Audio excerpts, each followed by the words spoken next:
Hello everyone, welcome to our channel. आज की इस वीडियो में हम थोड़ा डिस्कस करने जा रहे हैं कि केवी में जो एडमिशन हो रहे हैं बच्चों के, वो किस तरह से प्रोसेस है और क्या है। क्योंकि बहुत सारे पेरेंट्स का एक ड्रीम होता है कि वो अपने बच्चों को केंद्रीय विद्यालय में पढ़ाना चाहते हैं। तो मैं थोड़ा गाइड करने का प्रयास करूंगा आपको कि जो 2025-26 के सेशन के लिए एडमिशन होने जा रहे हैं उसमें क्या क्या है और क्या बातें आपको ध्यान में रखना चाहिए। ठीक है, तो देर ना करते हुए स्टार्ट कर लेते हैं। ये ऑफिशियल नोटिस है जो आ चुका है केवी का, केंद्रीय विद्यालय संगठन नई दिल्ली के द्वारा प्रवेश सूचना जारी कर दी गई है। 2025-26 का सेशन है। कक्षा एक और बाल वाटिका में और प्रवेश हेतु ऑनलाइन पंजीकरण होता है, आपको पता है ये बात। ठीक है, तो हम देखते हैं कि 7 तारीख से 7 मार्च 2025 से ये ऑनलाइन रजिस्ट्रेशन स्टार्ट हो जाएंगे और लास्ट डेट होगी 23 मार्च रात में 10 बजे तक।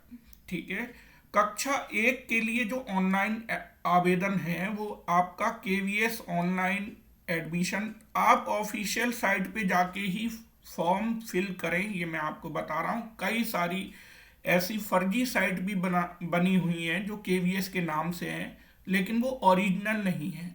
तो आपको ये ऑफिशियल नोटिस है, इसी में देख लेना है और केवीएस की साइट पर जाकर ऑनलाइन आपको फॉर्म फिल करना है। ठीक है, दूसरा अगर हम देखेंगे बाल वाटिका 1 और 3, ज़्यादातर में तो बाल वाटिका 1 ही है। अगर 3 भी कहीं पे एप्लीकेबल होता है तो हम देख लेंगे उसको। और बाल वाटिका .kvs.gov.in पर जाकर बाल वाटिका के लिए एडमिशन के लिए हम ऑनलाइन ही फॉर्म फिल करना है। ठीक है, कक्षा एक में प्रवेश के लिए अब सबसे मेन आती है कि मिनिमम एज बच्चे की कितनी होनी चाहिए।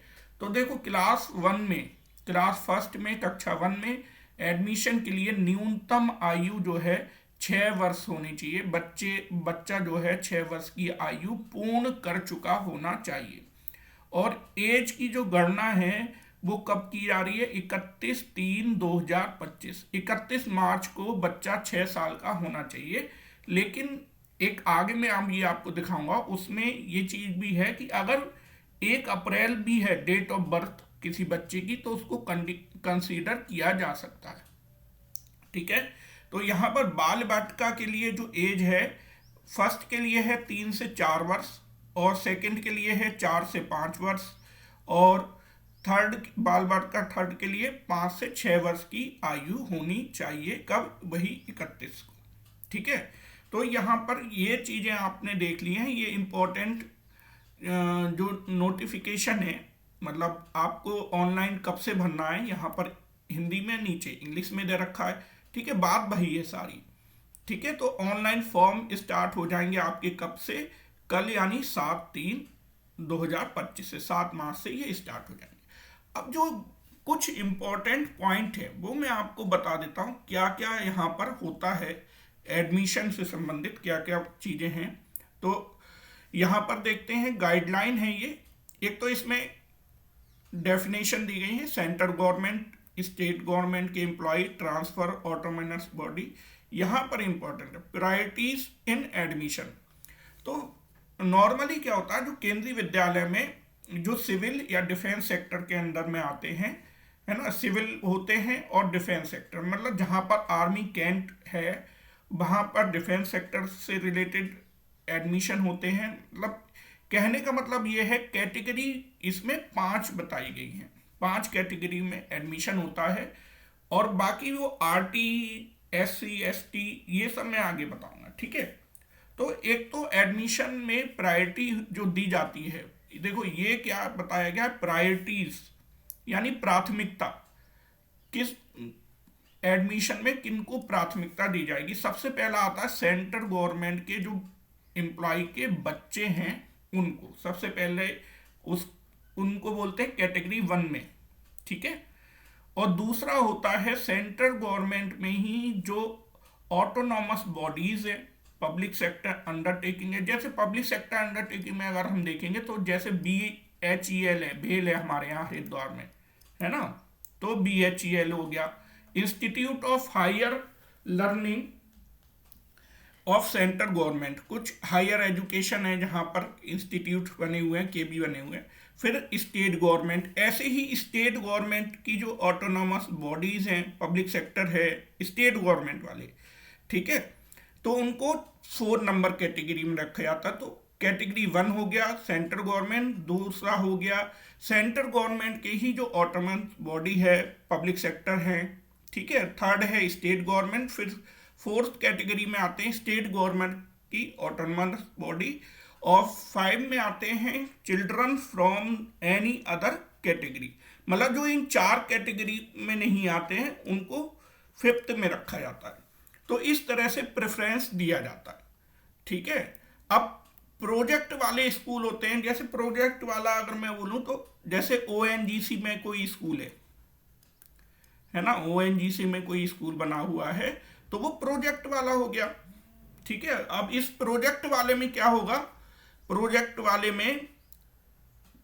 वाले जो बच्चे होंगे, उनके जो एम्प्लॉय के बच्चे होंगे, उनको पहली कैटेगरी में रखा जाता है, बाकी चीजें सेम रहती हैं, ठीक है। अब आती है सबसे महत्वपूर्ण बात, एलिजिबिलिटी। एज क्या होती है, तो must be 6 year old. Class first के लिए क्या है, 6 साल होना चाहिए, बच्चे की आयु 6 ईयर ओल्ड होनी चाहिए, क्लास फर्स्ट, है ना।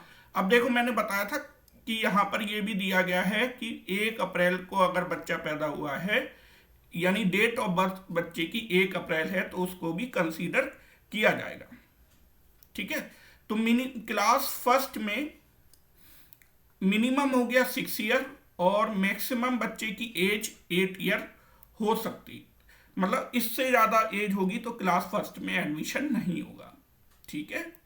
ये चीज़ें हमें कुछ याद रखनी है। बाकी एज हैं देखो और अदर क्लासे के लिए, लेकिन ज़्यादातर केवीस में बच्चों की संख्या सफिशिएंट होती है, तो इसलिए पॉसिबिलिटी अदर क्लासेस में होने की कम होती है। नॉर्मल कैटेगरी के बच्चों के लिए बता रहा हूँ मैं, है ना, जो ट्रांसफ़र होके आते हैं सेंट्रल गवर्नमेंट के एम्प्लॉय, उनके लिए तो उनका एडमिशन बच्चों का बाद में भी हो जाता है, ठीक है।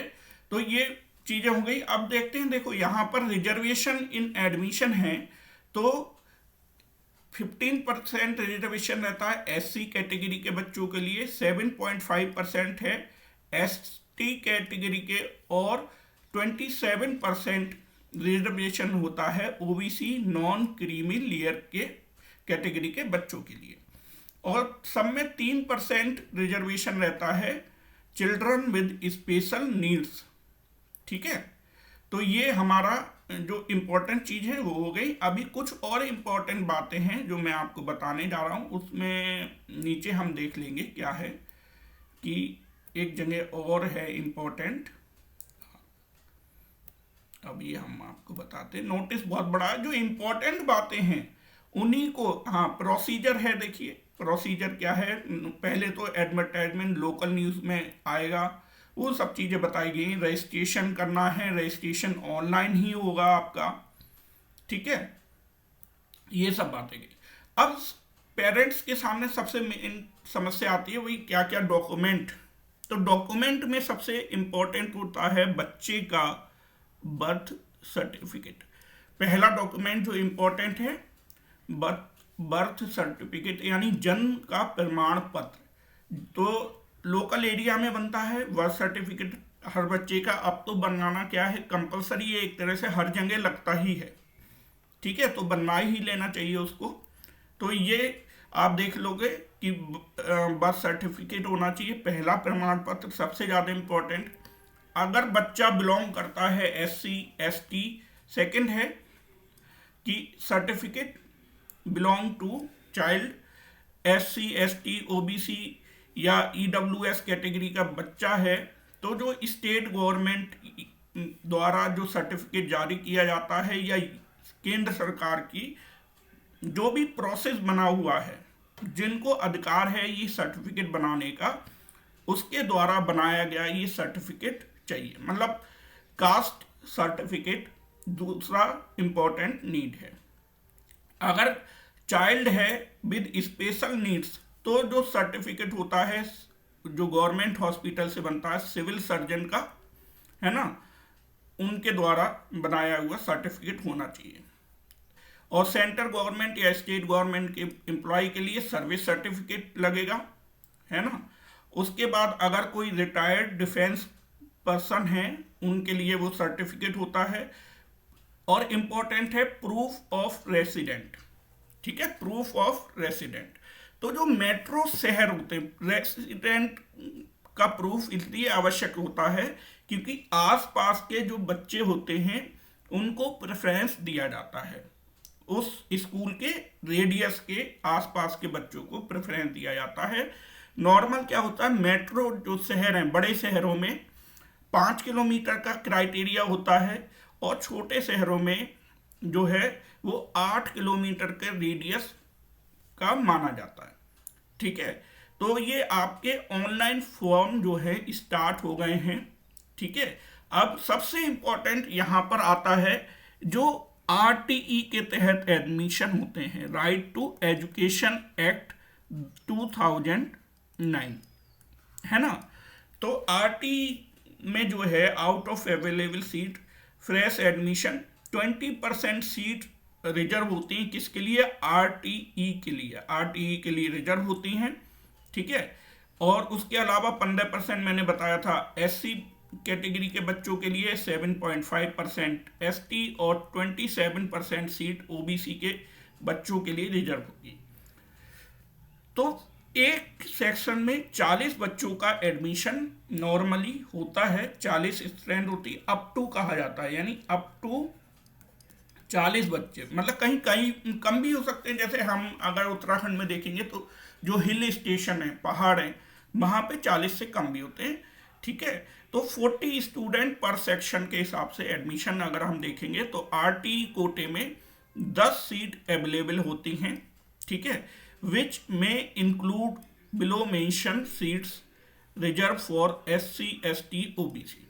और एससी के लिए 6 सीटें रिजर्व होती हैं, एसटी के लिए 3 सीटें रिजर्व होती हैं, ओबीसी के लिए 11 सीटें रिजर्व होती हैं। और इन सभी में 3% सीट रिजर्व होती है किसके लिए? चिल्ड्रन विद स्पेशल नीड्स, ठीक है। तो ये सिस्टम होता है जिसके थ्रू बच्चों का एडमिशन होता है। तो after closing process of registration, जब ऑनलाइन सारा हो जाता है उसके बाद लॉटरी का सिस्टम बनाया जाता है, लॉटरी निकाली जाती है। सबसे पहले आरटी लॉटरी, फिर ये children with special needs category 1, 2, SC, ST, OBC, इस तरह से एडमिशन की लॉटरी निकलती है। फिर स्कूल के बाहर उसका आपको देखने को मिलेगा नोटिस लग जाता है, ठीक है, नोटिस लग जाता है। तो इस तरह से, और कई बार क्या होता है, नोटिस लगने के बाद एक वेटिंग लिस्ट भी निकलती है। जैसे कुछ लोगों के डॉक्यूमेंट पूरे प्रॉपर नहीं होते हैं तो उस वजह से बच्चों का एडमिशन नहीं हो पाता है। तो देखो मेजर सिटी वाला मैंने एक पॉइंट बताया था, अर्बन एरिया में 5 किलोमीटर का रेडियस होता है, ठीक है, और बाकी छोटे शहरों में 8 किलोमीटर के एरिया। तो इसीलिए जरूरी है हमारे पास। बाकी क्या है, ये कमेटी में कौन कौन होता है ये पेरेंट्स के लिए इम्पोर्टेंट नहीं है बात, है ना। तो ये प्रोसेस स्टार्ट हो गया है, आप सभी देर ना करें। अपना 7 तारीख से अगर प्रोसेस स्टार्ट हो गया तो 7 तारीख को अपना बच्चे का फॉर्म और ये जो इम्पोर्टेंट डॉक्यूमेंट मैंने यहाँ पे बताए हैं, ये डॉक्यूमेंट आप अरेंज कर लें अपने। ये डॉक्यूमेंट जरूरी हैं, डॉक्यूमेंट पूरा होना जरूरी है। अदरवाइज कई बार क्या होता है, जब डॉक्यूमेंट की स्क्रूटनी होती है तो अगर डॉक्यूमेंट पूरे नहीं होते हैं तो एडमिशन अगर बच्चे का हुआ है तब रिजेक्ट भी किया जा सकता है। तो इसलिए अपने डॉक्यूमेंट पूरे रखना बहुत ज़्यादा ज़रूरी है। सारे डॉक्यूमेंट होने चाहिए जो मैंने इसमें बताए हैं। आई होप, मैं आप सभी को शुभकामनाएं देता हूं, आपके बच्चे का एडमिशन हो जाए केबी में और वो अपने भविष्य में कुछ अच्छा करे। इन्हीं शुभकामनाओं के साथ मिलते हैं आगे नेक्स्ट वीडियो में।